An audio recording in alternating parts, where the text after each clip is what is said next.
ಬಹುತೇಕ ಮಾಂಸಾಹಾರಿಗಳ ಪ್ರಕಾರ ಕೋಳಿ ಕುರಿ ಮಾಂಸದಲ್ಲಿರುವ ಟೇಸ್ಟ್ ಯಾವ ತರಕಾರಿಗಳಲ್ಲೂ ಇರೋದಿಲ್ಲ. ಈ ಮಾಂಸದಿಂದ ಮಾಡಲಾಗುವ ಅಡುಗೆಯನ್ನ ಯಾವುದೇ ತರಕಾರಿಗಳಿಂದಲೂ ಮಾಡಲು ಸಾಧ್ಯವಿಲ್ಲ ಎಂದೇ ಹೇಳ್ತಾರೆ. ಆದ್ರೆ ಮಾಂಸದಿಂದ ತಯಾರಿಸುವ ಖಾರವಾದ ಸ್ಪೈಸಿ ಅಡುಗೆಗಳನ್ನ ಕೆಲವು ತರಕಾರಿಗಳಲ್ಲೂ ಮಾಡಬಹುದು. ಅದರಲ್ಲಿ ಮುಖ್ಯವಾಗಿ ಹಲಸಿಗೆ ತನ್ನದೇ ಆದ ರುಚಿ ಇರುವುದಿಲ್ಲ. ಅದಕ್ಕೆ ಯಾವ ಮಸಾಲೆಗಳನ್ನ ಹಾಕಲಾಗುತ್ತದೆಯೋ ಅದನ್ನೇ ಹೀರಿಕೊಳ್ಳುತ್ತದೆ. ಮಸಾಲೆಗಳ ಸುವಾಸನೆ ರುಚಿಯನ್ನ ಹೀರಿಕೊಂಡ ಹಲಸು ಅದ್ಭುತವಾದ ಟೇಸ್ಟ್ ಕೊಡುತ್ತದೆ.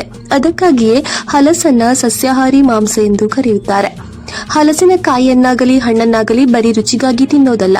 ಬೇಸಿಗೆಯ ಈ ತರಕಾರಿ ಹಲವಾರು ಪ್ರಯೋಜನಗಳನ್ನ ಹೊಂದಿದೆ. ಉದಾಹರಣೆಗೆ ತೂಕ ಇಳಿಕೆ, ದೇಹವನ್ನ ಹೈಡ್ರೇಟ್ ಮಾಡೋದು, ಮಲಬದ್ಧತೆ ನಿವಾರಣೆ, ಮೂಳೆಗಳನ್ನ ಬಲಪಡಿಸುವುದು, ಮೆದುಳಿನ ಕಾರ್ಯ ಸುಗಮಗೊಳಿಸುವುದು, ರೋಗ ನಿರೋಧಕ ಶಕ್ತಿ ಹೆಚ್ಚಿಸುವುದು ಇದರ ಪ್ರಯೋಜನವಾಗಿದೆ. ಹಾಗಾಗಿ ಹಲಸು ಕಾಯಿ ಮತ್ತು ಹಣ್ಣು ಎರಡನ್ನೂ ಸೇವಿಸಬಹುದು.